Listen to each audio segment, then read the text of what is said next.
Bismillahirrahmanirrahim. This is Iqbal Aman, 2K17 Botany 48. सो आज मेरा topic है। आज मैं पढ़ाऊँगा व्हाट इज़ पीसीआर, कि पीसीआर क्या है। पीसीआर का फुल फॉर्म है पॉलीमराइज चेन रिएक्शन। पीसीआर और polymerize chain reaction is a technique used in molecular biology to create a several copy of a certain DNA segment। यानी एक DNA segment की several copies बनाने के लिए एक ऐसी टेक्निक यूज की जाती है जिसको हम पीसीआर कहते हैं। यानी पीसीआर की मदद से हम डीएनए की टेम्पलेट की, डीएनए की किसी सेगमेंट की हम बहुत सारी कॉपीज, सेवरल कॉपीज बना सकते हैं इस टेक्निक को यूज करके। This technique was developed in 1983 by Kary Mullis. Kary Mullis एक साइंटिस्ट था, अमेरिकन बायोकेमिस्ट था, जिसने 1983 में ये टेक्निक डेवलप की थी। PCR has made it possible to generate million of copies of a small segment of DNA. PCR जो बनाया गया ये एक पॉसिबल है कि ये डीएनए की सेगमेंट की मिलियन ऑफ कॉपीज जनरेट कर सकता है। यानी डीएनए सेल्फ रिप्लिकेट होता है सेल के अंदर। यानी जब वो डिवीजन होती है सेल की, उसके पहले डीएनए रिप्लिकेट होता है, उसको हम कहते हैं सेल्फ रिप्लिकेशन ऑफ डीएनए। अब डीएनए को हम आर्टिफिशियली कैसे डेवलप रिप्लिकेट करवाएं या इसकी कॉपीज बनाएं, मुख्तलिफ स्टडीज करने के लिए, मुख्तलिफ पर्पज़ के लिए हम यूज़ करने के लिए।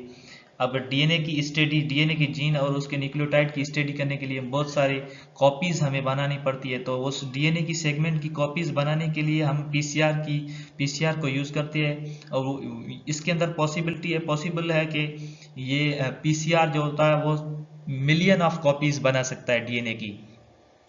ये एक टूल है। This is a tool commonly use in A molecular biology and biotechnology lab. Molecular biology और बायोटेक्नोलॉजी लैब के अंदर ये एक टूल के तौर पर इस्तेमाल किया जाता है। उसके बाद है principle of PCR. Principle of PCR यानी पीसीआर को हम कैसे करेंगे, पीसीआर की स्टेप्स क्या है, पीसीआर के अंदर क्या क्या होता है, उसका प्रिंसिपल क्या है, उसको हम कहते हैं PCR, principle of PCR. The principle of PCR is based on the enzymatic replication of nucleic acid. यानी न्यूक्लिक एसिड डीएनए जो होता है वो जब सेल्फ रिप्लिकेट होता है सेल के अंदर, जब डिवीजन होती है, सेल की एक डिवीजन होती है, तो उसके पहले जो डीएनए होता है वो रिप्लिकेट होता है। जब सेल्फ रिप्लिकेशन होती है तब भी एक एंजाइम्स की जरूरत होती है जो उसको रिप्लिकेट करवाता है, जिसको हम पॉलीमरेज एंजाइम्स कहते हैं।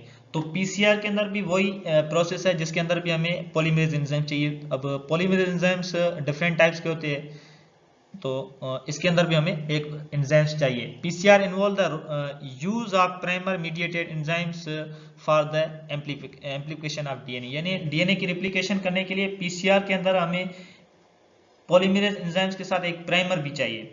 अब प्राइमर क्या होता है कि एक डीएनए की छोटी सी सेगमेंट होती है, 20 to 30 बेसिस पे मुश्तमिल एक सीक्वेंस होती है, सिंगल स्ट्रैंडेड, जो क्या करती है, रिप्लिकेशन स्टार्ट करवाती है। DNA polymerase synthesis new strand of DNA complementary to the template DNA. यानी जो हमने पढ़ा था कि डीएनए की एक template denature, double stranded DNA को डीनेचर करके उसकी टेम्पलेट बनाई जाती है। अब उस टेम्पलेट की एक कॉम्प्लीमेंट्री स्ट्रैंड होती है। यानी कॉम्प्लीमेंट्री स्ट्रैंड उसको हम कहते हैं जो उस डीएनए के अंदर जो नाइट्रोजनस बेस मौजूद है उसके हिसाब से जो उससे मैच करता है, यानी ए से टी करता है, जी से सी करता है, ऐसा दूसरा स्ट्रैंड उससे बॉन्ड बनाए। उस कॉम्प्लीमेंट्री स्ट्रैंड को बनाने के लिए हमें पॉलीमरेज एंजाइम्स चाहिए। The DNA polymerase can add a nucleotide to the pre existing 3O group only. अब डीएनए पॉलीमरेज जो एंजाइम्स होता है वो क्या करता है, जो डीएनए के अंदर स्ट्रैंड होती है 3 to 5, उसमें 5 से स्टार्ट नहीं करेगा। जिस डीएनए की स्ट्रैंड की कॉम्प्लीमेंट्री स्ट्रैंड बन रही है, जिसकी बन रही है, उसकी 3 to 5 सीक्वेंस से दूसरी स्ट्रैंड बनेगी, और जो बनेगी वो 5 to 3 होगी। तो पॉलीमरेज एंजाइम्स 3 to 5 स्ट्रैंड से शुरू करता है, 3 से शुरू करता है स्ट्रैंड की, 3 इनसे शुरू करता है और 5 की तरफ बनाता है।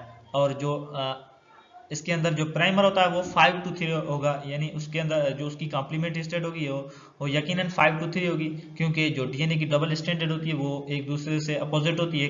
एक 5 to 3 होती है तो दूसरी 3 to 5 होती है।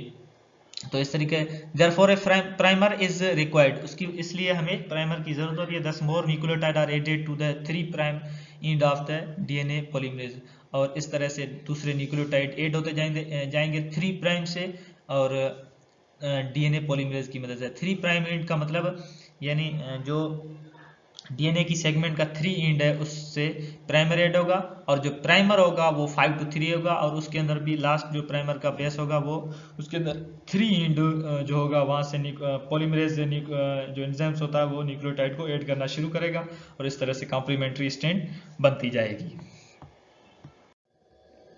कंपोनेंट ऑफ पीसीआर, यानी पीसीआर करने के लिए हमें कौन कौन से चाहिए, रिक्वायरमेंट कौन सी है। यानी पीसीआर का हमने पढ़ा कि डीएनए की कॉपीज बनाती है, यानी जैसे हम एक क्वेश्चन पेपर होता है या कोई भी एक पेज होता है जिसके अंदर इंफॉर्मेशन होती है, उस पेज को हम कॉपी करते हैं एक फोटो कॉपी मशीन के अंदर।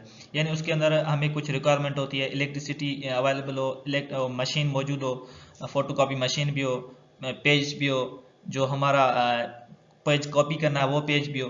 तो ये रिक्वायरमेंट होती है जिसकी जैसे हम उसके अंदर पेज की को मुख्तलिफ डिफरेंट कॉपी, डिफरेंट नहीं यानी सेवरल कॉपीज बनाते हैं, लेकिन इंफॉर्मेशन सेव होती है। हर कॉपी पे वही इंफॉर्मेशन होगी जो हमने जिसको कॉपी किया था। तो इस तरह इसके अंदर पीसीआर के अंदर भी डिफरेंट कंपोनेंट हमें चाहिए जो जिसकी मदद से हम पीसीआर करेंगे।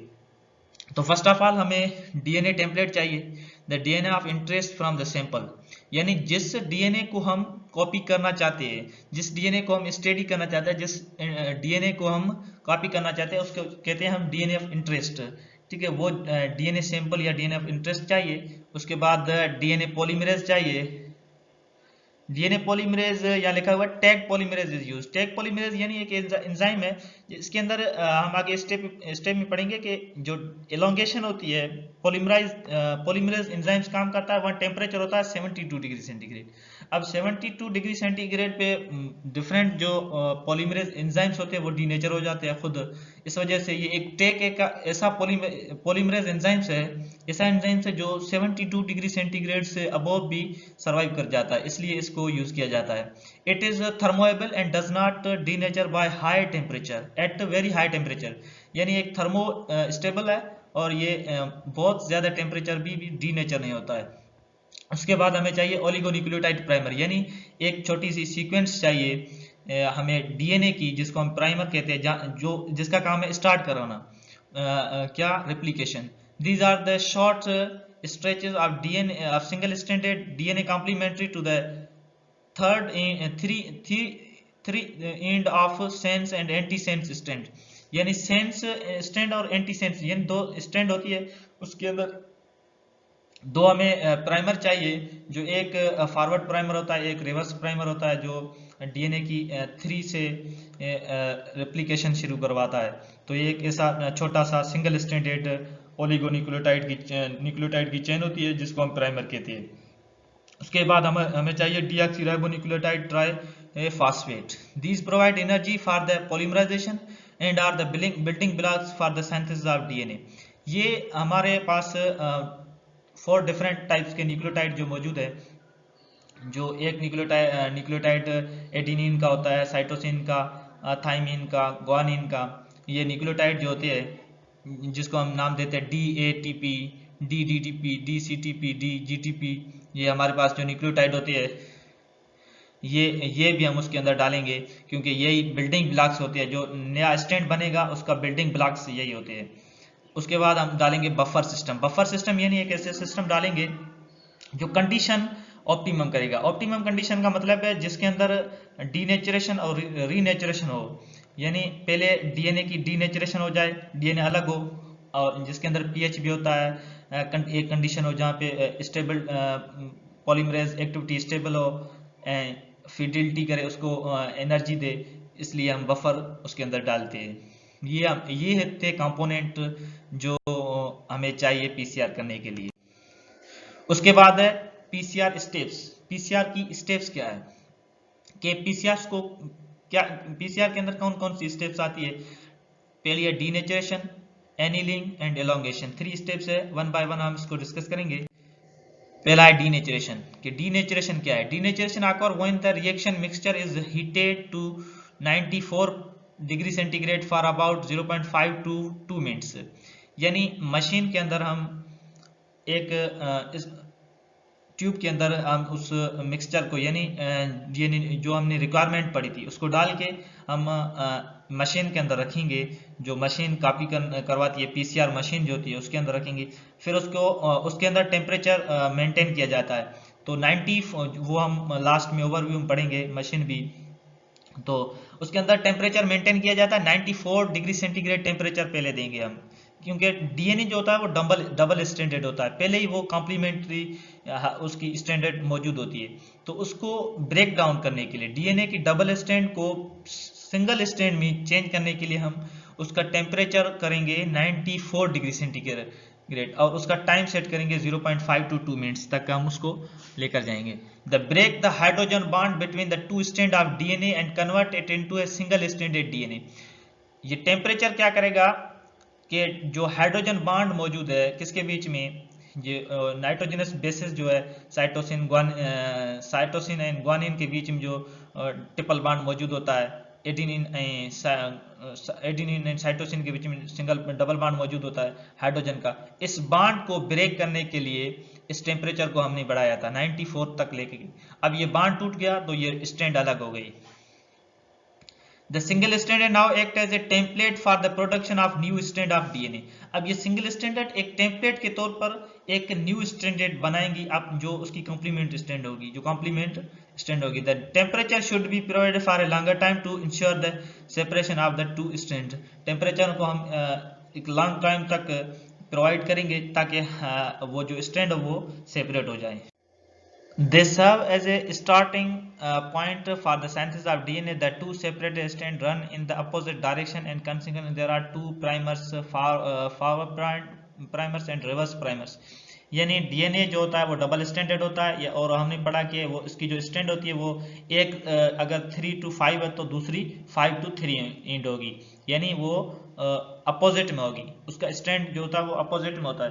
इस वजह से एक फॉरवर्ड प्राइमर एक रिवर्स प्राइमर ऐड किया जाता है जो 45 to 60 डिग्री सेंटीग्रेड टेम्परेचर पे वो ऐड हो जाएगा, अपनी कॉम्प्लीमेंट्री स्ट्रैंड बनाना शुरू करेगा। उसके बाद है एलोंगेशन। अब जो प्राइमर ऐड हुआ उसके बाद पॉलीमरेज जो एंजाइम्स है वो अपना काम करेगा। जो उसके अंदर हमने न्यूक्लियोटाइड डाले थे वो न्यूक्लियोटाइड जो उसकी इस टेम्पलेट स्टेट है उसके मुताबिक अगर टेम्पलेट स्टेट की जो प्राइमर के बाद अगर प्राइमर ऐड हुआ उसके बाद अगर सी है फॉर एग्जांपल न्यूक्लियोटाइड, तो वो न्यूक्लियोटाइड जी को ढूंढ के लाएगा और ऐड करेगा। इस तरह से वो अपनी स्टैंड बनाता जाएगा। अब हम इसके अंदर टेम्परेचर सेट किया जाता है।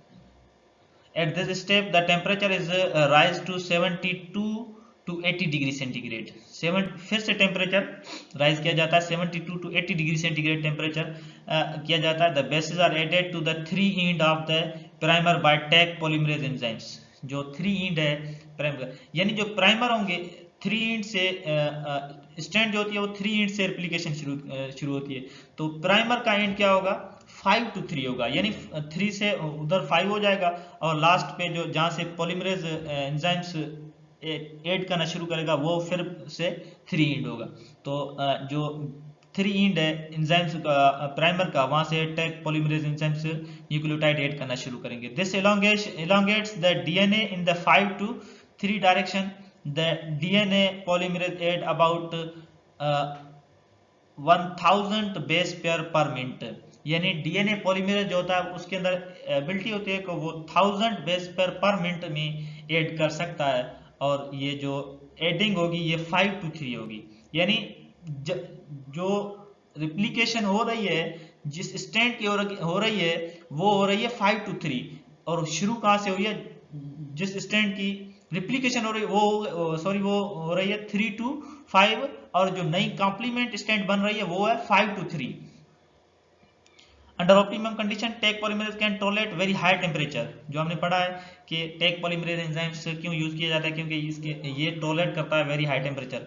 It attach to the primer and add DNA bases to the single stranded. As a result of double stranded DNA molecule is obtain. These are 3 step repeated 20 to 40 times in order to obtain a number of sequence of DNA interest in very short time period.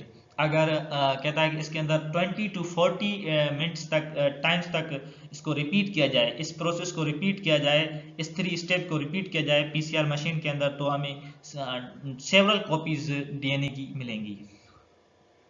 उसके बाद application of PCR. The following are the application of PCR, one by one हम पढ़ेंगे. पहली है medicine के PCR की application medicine के अंदर क्या है.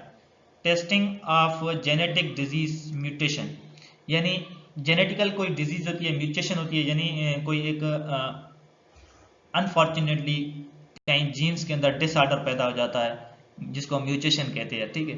तो उसको टेस्ट करने के लिए कहाँ किस जीन में कौन सा जीन जो है वो म्यूटेट हो गया है, चेंज हो गया है, और वो गलत इंफॉर्मेशन दे रहा है, डिजीज काजिंग कराना, उसको टेस्ट करने के लिए हमें पीसीआर हेल्पफुल रहता है. उसके बाद है monitoring the gene and gene therapy. Gene therapy यानी ये भी सेम चीज है, यानी जीन थेरेपी क्या होती है कि एक ऐसा जीन है जो डिजीज काज करा रहा है, अब उस जीन की जगह पे उसी जीन की एक कॉपी डाली जाती है और उस जीन को एक्सट्रैक्ट किया जाता है, यानी उसको निकाला जाता है, रिमूव किया जाता है जो जीन डिजीज काज करवा रहा है. अब उसको मॉनिटरिंग करने के लिए, यानी वो जीन कहाँ मौजूद है जो डिजीज करा रहा है, उसको जीन थेरेपी के अंदर हम इसको मॉनिटर करते हैं.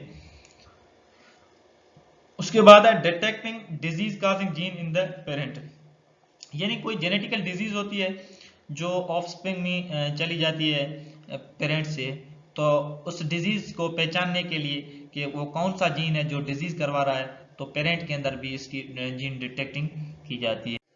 और फॉरेंसिक साइंस के अंदर, यानी पहला हम इसको यूज करते हैं एज ए जेनेटिक टूल के अंदर, यानी जेनेटिक फिंगरप्रिंटिंग के तौर पर हम इसको यूज करें. जेनेटिक फिंगरप्रिंट का मतलब है कि हम जैसे फिंगरप्रिंट होता है हमारा, हर पर्सन का डिफरेंट होता है, हर पर्सन का डिफरेंट होता है, तो इस तरह जेनेटिक मटेरियल भी, जेनेटिक कंपोजिशन, जीन कंपोजिशन जो होती है डीएनए की, वो भी हर इंसान का डीएनए जो होता है वो डिफरेंट होता है एक दूसरे से. तो इस तरह एज ए फिंगरप्रिंटिंग टूल हम इसको इस्तेमाल कर सकते हैं.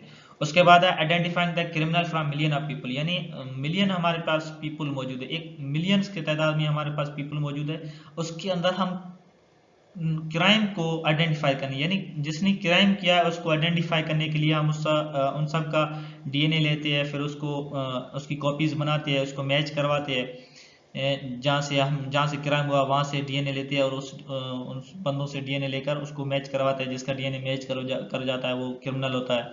तो इस तरह से हम आइडेंटिफाई कर सकते हैं. पैटर्निटी टेस्ट, यानी बच्चों की टेस्ट की जाती है कि जो बच्चा है ये इसका पेरेंट कौन है. कभी कभी हॉस्पिटल के अंदर बच्चे एक्सचेंज हो जाते हैं, पता नहीं पड़ता है कि किसका है, तो उसके लिए भी टेस्ट की जाती है. तो पीसीआर इसके लिए भी हेल्पफुल है, फॉरेंसिक साइंस के भी. उसके बाद है रिसर्च एंड जेनेटिक्स के अंदर इसकी एप्लीकेशंस क्या है. Compare the genome of 2 organism in genetic studies. Genomic studies के अंदर दो ऑर्गेनिजम्स के जीनोम कंपेयर करने की, यानी जीनोम हम किसको कहते हैं पहले, यानी हर ऑर्गेनिजम्स जो डिप्लॉइड ऑर्गेनिजम्स होती है उसके अंदर 2 सेट ऑफ क्रोमोसोम्स होता है. 2 सेट, यानी एक सेट को हम एक जीनोम कहते हैं, यानी हर सेल के अंदर 2 जीनोम मौजूद होती है जिसको हम डिप्लॉइड बॉडी कहते हैं. उसके हर सेल के अंदर 2 जीनोम मौजूद है, 2 सेट ऑफ क्रोमोसोम्स मौजूद होते हैं. तो उसके फॉर एग्जांपल हम एक कैट का एक जीनोम लेते हैं और एक डॉग का हम सेल लेते हैं, उसके अंदर एक जीनोम उठाते हैं. अब उसको कंपेयर करने के लिए इसके अंदर और इसके अंदर क्या डिफरेंट है, तो इसकी डिफरेंट कॉपीज बनानी पड़ेगी पहले. तो इसके अंदर भी हमें पीसीआर हेल्पफुल रहता है. In the phylogenetic analysis of DNA from any source such as a fossils, यानी फाइलोजेनेटिक एनालिसिस का मतलब है फॉर एग्जांपल हमें एक फॉसिल्स मिला है जिसकी हमें कोई जान पहचान नहीं है कि कौन सा फॉसिल्स है, तो उसकी फाइलोजेनेटिक एनालिसिस, यानी फाइलोजेनेटिक एनालिसिस जैसे हमारी पीढ़ी होती है, जैसे इसके अंदर फाइलोजेनेटिक एनालिसिस, फाइलोजेनेटिक हम उसको कहते हैं जैसे इवोल्यूशन की पीढ़ी है, यानी इंसान कहाँ से बना, वो कहाँ से बना, वो कहाँ से बना, ऐसे एक इवोल्यूशन की पीढ़ी होती है, हिस्ट्री होती है कि कौन सा ऑर्गेनिज्म कहाँ से इवोल्व हुआ है, इसको हम कहते हैं फाइलोजेनेटिक। ठीक है, तो इसकी एनालिसिस, उस फॉसिल्स की फाइलोजेनेटिक एनालिसिस करने के लिए हमें पीसीआर हेल्पफुल रहता है, मददगार साबित होता है।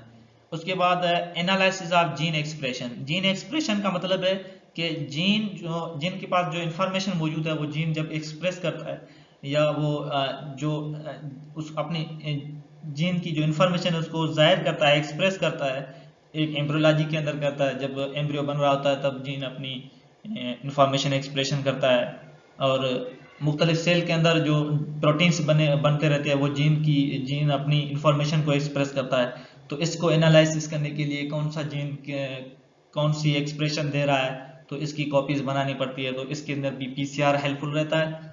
उसके बाद है जीन मैपिंग। जीन मैपिंग का मतलब है कि जीन क्रोमोसोम्स के अंदर जीन की लोकेशन और कौन सा जीन किस से कितना डिस्टेंस में मौजूद है, इसको करने के लिए हम जीन की मैपिंग करते हैं। इसके अंदर भी हमें पीसीआर हेल्पफुल रहता है। उसके बाद हम इस डायग्राम में इस पूरे लेक्चर का ओवरव्यू करेंगे। तो पहले हमारे पास ये जो मौजूद है, ये है एक डीएनए। ठीक है, इस डीएनए के दो स्ट्रैंड मौजूद है। ये एक स्ट्रैंड है, ठीक है, ये एक स्ट्रैंड मौजूद है, यहाँ से